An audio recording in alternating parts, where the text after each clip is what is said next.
오늘도 행복했으면 좋겠습니다. 오늘도 감사로 시작하고 감사로 마무리했으면 좋겠습니다.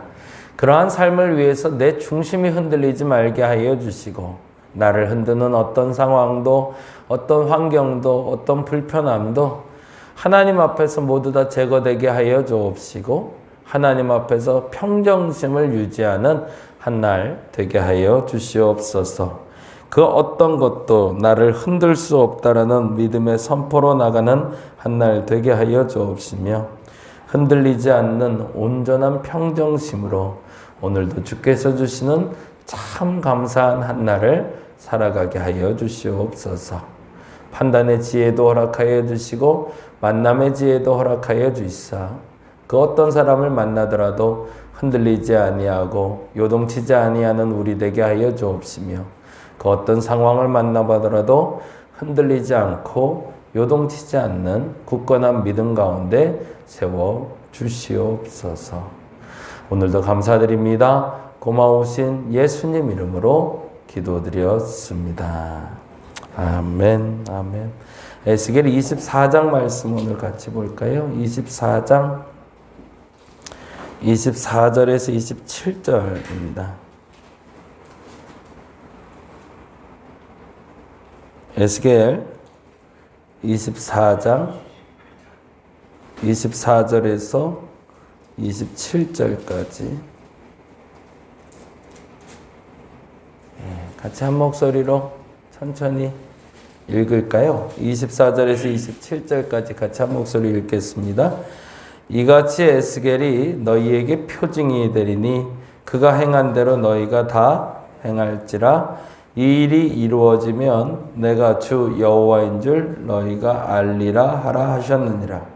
인자야, 내가 그 힘과 그 즐거워하는 영광과 그 눈이 기뻐하는 것과 그 마음이 간절하게 생각하는 자녀를 데려가는 날, 곧 그 날에 도피한 자가 내게 나와서 내 귀에 그 일을 들려주지 아니하겠느냐. 그날에 내 입이 열려서 도피한 자에게 말하고 다시는 잠잠하지 아니하리라.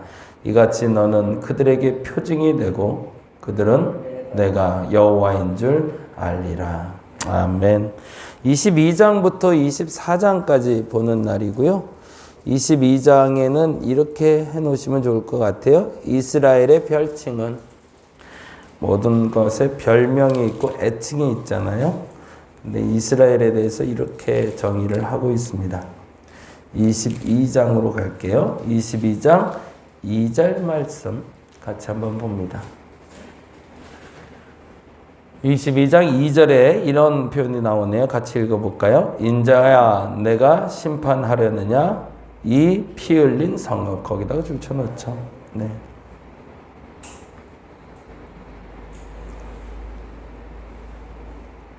예루살렘에 대한 장소적인 정의를 피 흘린 성읍이라고 이야기하고 있고요.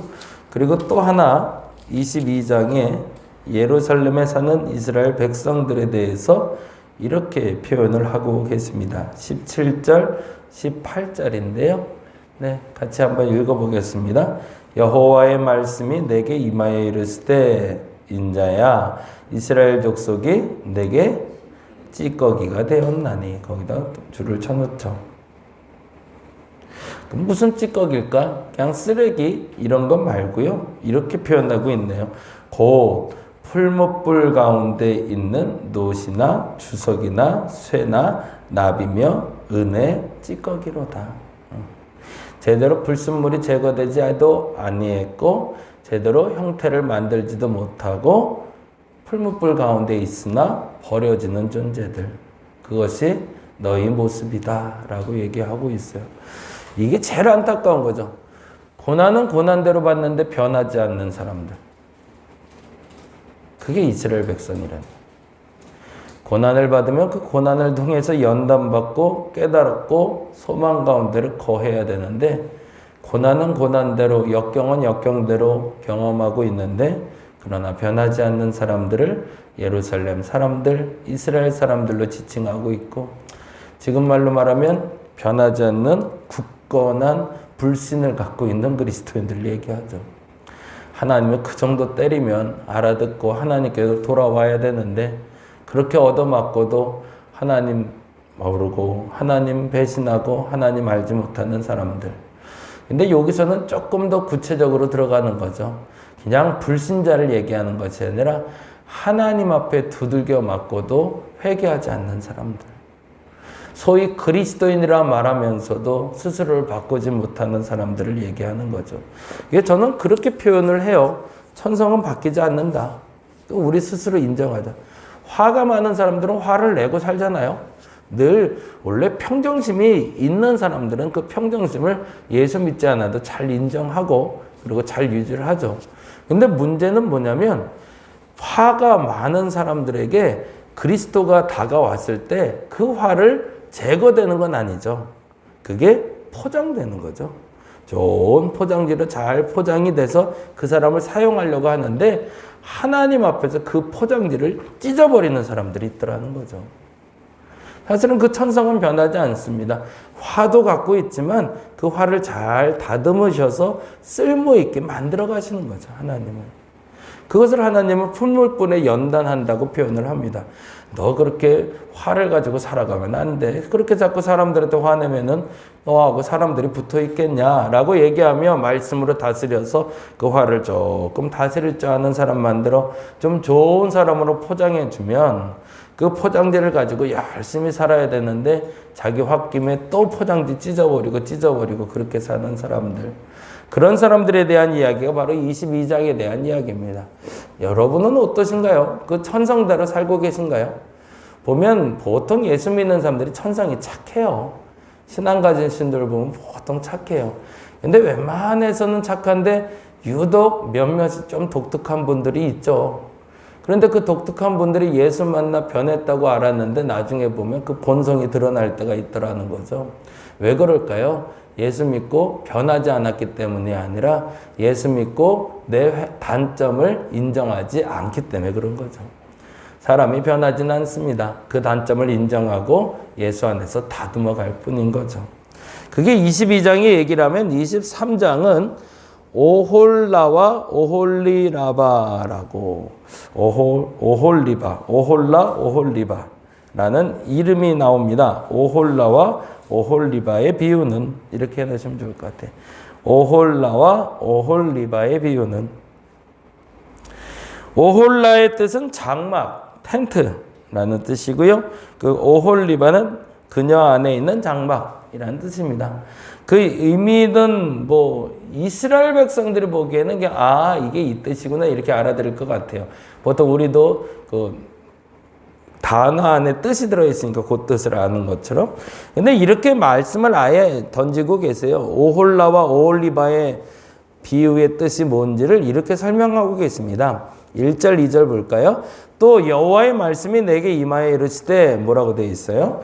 인자야 두 여인이 있었으니 한 어머니의 딸이라. 그러니까 한 몸에서 난 두 여인이 있다는 거죠. 그리고 나서 4절에 이렇게 얘기합니다. 4절 읽어볼까요? 그 이름이 형은 오홀라요 아후는 오홀리바라.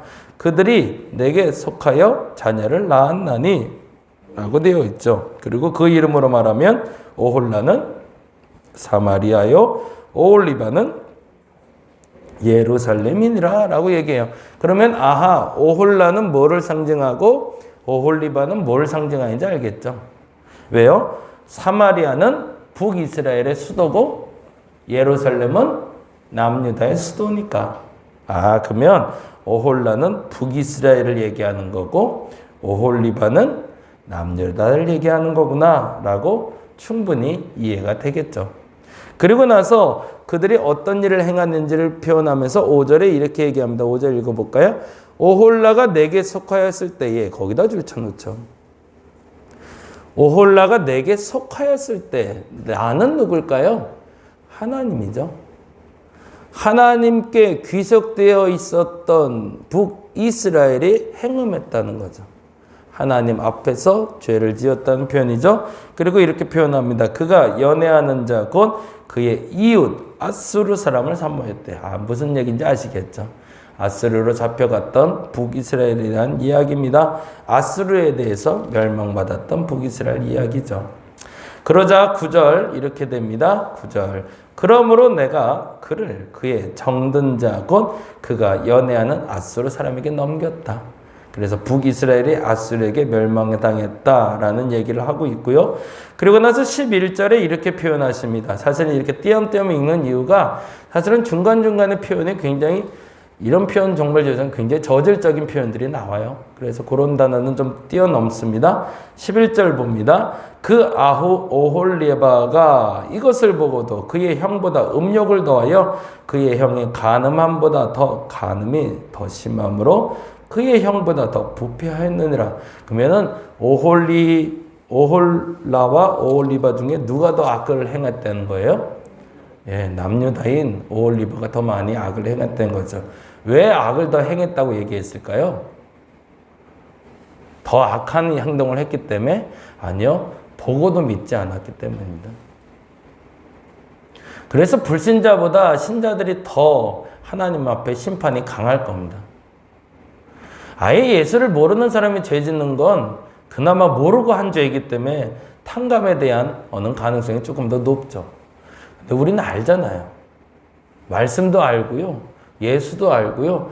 그렇게 살면 안 된다는 건 눈에 들어왔는데 그렇게 살지 않았기 때문에 더 악하다는 표현을 쓰는 겁니다. 여러분 더 악해지지는 않으시기 바랍니다. 알면서도 짓는 죄가 진짜 나쁜 죄라는 얘기를 하고 있는 거죠. 그리고 얘기합니다. 15절이죠. 같이 읽어봅니다. 그 형상은 허리를 띠로 동이고 머리를 긴 수건으로 쌌으며 그의 용모는 다 준수한 자 곧 그의 고향 갈대아 바벨론 사람 같은 것이라 라고 얘기하며 거기 바벨론 사람에 줄쳐놓으시죠. 그리고 나서 바벨론에 의해서 멸망당한 남유다를 얘기하고 있습니다.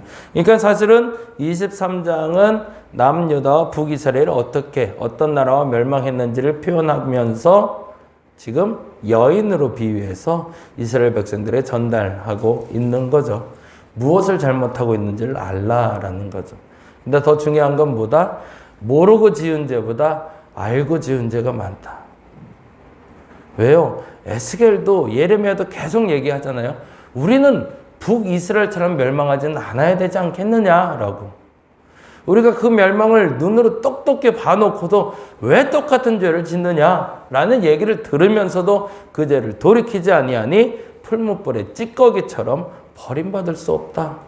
그렇게 이제 표현을 하고 있는 거죠. 그래서 23장은 오홀라와 오홀리바의 비유를 통해서 북이스라엘과 남유다의 심판에 대한 이유를 설명하고 있다면 24장은 두 가지 얘기가 나오는데 중요한 얘기로 두 가지는 같이 좀 나눕니다. 24장의 첫 번째는 녹슨 가마의 비유가 나옵니다. 녹슨 가마의 비유. 1절에서 14절까지가 녹슨 가마 이야기가 나오고요. 그리고 15절에서 27절에게는 에스겔의 아내가 죽습니다. 그래서 이렇게 적어 놓으시면 좋을 것 같아요. 24장은 녹슨 가마의 비유와 아내가 죽은 이유, 이유는 이렇게 놓으시면 질문하기 좋을 것 같아요. 그래서 가급적이면 질문을 던져 드립니다. 왜냐하면 그 질문의 답을 성경에서 찾으라고 해드리는 거예요. 물론 제가 말씀드리는 게 모든 내용을 다 담는 건 아닙니다. 거기에 주제가 되는 몇 가지예요. 그 중에 여러분이 또 다른 가지를 쳐서 여러분의 주제를 찾으시기 바랍니다. 녹슨 가마의 비유를 하는 이유가 있습니다. 지난번 예화 기억나시는지 모르는데 가마 속에 고기라는 단어 기억나시나요? 가마 속에 고기가 있다. 가마 안에 맛있는 고기가 있는데 그 고기는 가마 안에 있기 때문에 안전하게 보존될 거다라고 예루살렘 사람들이 얘기해 왔거든요. 그래서 다른 말로 하면 그 가마는 예루살렘이고 가마 안의 고기는 이스라엘 백성들이다. 그러니 우리는 성읍, 곧 예루살렘 안에만 있으면 결코 멸망하지 않는다라고 얘기했거든요. 다른 말로 하면 예루살렘 성만 지키면 우리는 결코 구원이 우리를 벗어나지 않는다라고. 옛날 소위 아직 지각이 없던 때에 우리가 말했던 단어들, 우리가 교회 안에만 들어있으면 구원받을 수 있다라고 말했던 거죠. 교회 안에 이제는 구원이 없을 수도 있겠다라는 생각이 들죠. 교회 안에 있다고 예수 믿는 게 아니니까. 가마 안에 있다고 구원받는 걸로 착각하지 마라. 가마 안에 있다고 구원받는 게 아니라 그가 그리스도 안에서 온전해져야 구원받는 거다라는 얘기를, 그래서 가마 안에 고기의 표현으로 비유로 예전에 얘기한 부분을 잠깐 말씀드렸었고요. 그런데 그 가마마저도 녹슬었다라는 얘기를 하시는 거예요. 그러니 그 가마에 삶아진 고기가 먹을 수 있겠냐? 그 녹을 제거하지 않는 한 불가능하지 않겠는가? 그 얘기를 하고 있는 거죠. 교회 자체가 썩었는데 그 안에서 어떤 교육을 받은들 그 사람이 온전한 사람이 될 수 있겠는가라는 거죠. 이건 굉장한 일침인 거죠. 그래서 이런 표현을 쓰고 있습니다. 13절인데요. 같이 한번 읽어볼까요? 13절. 12절, 13절 읽어봅니다. 이 성읍이 수고함으로 스스로 피곤하나. 거기다 줄 쳐놓을게요. 계속 반복되는 단어가 있어요. 고난 중에도 해결점을 찾지 못하는 사람들 얘기입니다. 행복하게 고민하며 해답점을 찾으면 참 좋겠는데 그렇지 않은 경우들이 있잖아요. 그 질문을 던지며 고난 가운데에서 스스로 수고하고 스스로 피곤한데 답이 없어요. 이렇게 표현됩니다. 많은 녹이 그 속에서 벗겨지지 아니하며 불에서도 없어지지 아니하는도다. 도저히 벗겨지지 않는 죄 가운데 있는 예루살렘 교회를 얘기하고 있죠. 그리고 나서 13절 이렇게 얘기합니다. 너희 더러운 것들 중 음란이 그 하나이니라. 내가 너를 깨끗하게 하나 내가 깨끗해지지 아니하니 내가 내게 향한 분노를 풀기 전에는, 거기다 줄쳐놓을게. 내가 내게 향한 분노를 풀기 전에는 내 더러움이 다시 깨끗해지지 아니하. 그러면 결국에는 깨끗하게 하시는 분은 누구다? 하나님이다라고 얘기하는 거죠. 너 스스로 거룩해질 거라고 착각하지 마라. 이 말을 저와 여러분이 온전하게 받아들일 수 있기를 간절히 바랍니다. 그리스도인들은 죄인들입니다. 모든 사람들이 죄인들입니다. 근데 그 죄를 벗어나려고 애씁니다. 사람이라면. 근데 스스로 그 죄에서 벗어날 수 없습니다. 그래서 예수 믿는 거죠. 거기까지 도달할 수 있어야 진짜가 되는 거죠. 벗기려고 애쓰는 거예요. 떼베껴 보려고 뻘겋게 살이 올라오도록 빡빡 문질러 보는데도 안 벗겨지는 걸 어떻게 해요? 문신처럼 새겨져서. 그거 인정하라는 거죠. 내 때는 네가 벗겨서 지워지는 게 아니다. 내가 지워야 된다. 그런데 중요한 건 뭐죠? 내게 향한 분노를 풀기 전에는 내 죄에 대해서 내가 스스로 인정하고 그 죄를 수긍하고 받아들이기 전에는 너의 죄는 결단코 사라지지 아니하리라 라고 얘기하는 게 24장 얘기입니다. 25장 그리고 빨리 갈게요. 그리고 나서 하나님이 얼토당토한 예언을 해 주십니다. 지금까지는 비유로 얘기했다가 이제는 실제적인 사건을 경험하게 됐는데 에스겔의 아내가 죽어요. 그러면서 이렇게 표현을 하고 계십니다. 16절인데 읽어볼까요? 인자야 내가 내 눈에 기뻐하는 것을 한 번 쳐서 빼앗으리라고 되어 있어요. 내 눈에 기뻐하던 것이 누굴까요? 에스겔의 아내였습니다. 그리고 이렇게 표현하십니다. 너는 슬퍼하거나 울거나 눈물을 흘리거나 하지 말래요. 그 이유가 이렇게 표현되고 있어요. 18절 내가 아침에 백성에게 말하였더니 저녁에 내 아내가 죽었으므로 아침에 내가 받은 명령대로 행했대. 명령대로 행했다는 건 뭘까요? 울지 않았다는 얘기죠. 슬퍼하지 않았다는 얘기죠. 아내가 죽었는데, 내가 사랑하는 아내가 죽었는데.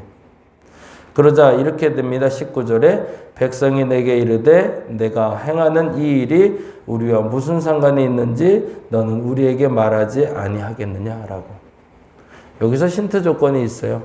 끝까지 순종하는 자에게 말할 수 있는 기회를 주신다는 겁니다. 이 부분은 내일 조금 더 다루도록 할게요. 너무너무 중요한 부분이라 이 부분 좀 이따 그렇게만 기억해 놓으시면 좋을 것 같아요. 끝까지 순종하는 자에게 말할 기회를 주신다. 오늘은 이렇게 기도하고 갔으면 좋겠습니다. 내 때는 내가 벗길 수 없다. 고난당할 때 깨닫게 해달라고. 고난 중에도 깨닫지 못하는 게 가장 비참한 겁니다. 어려움 가운데는 정말 하나님 알아서 정말 하나님께 돌아올 수 있는 내가 되게 해달라고. 교회 안에 있다고 구원받는 것이 아니라 내가 온전히 예수를 인정해야 구원받는 걸 알게 해달라고. 다시금 점검하고 선포하고 진정한 자유를 누리는 저와 여러분 되시기를 간절히 바랍니다. 기도하겠습니다.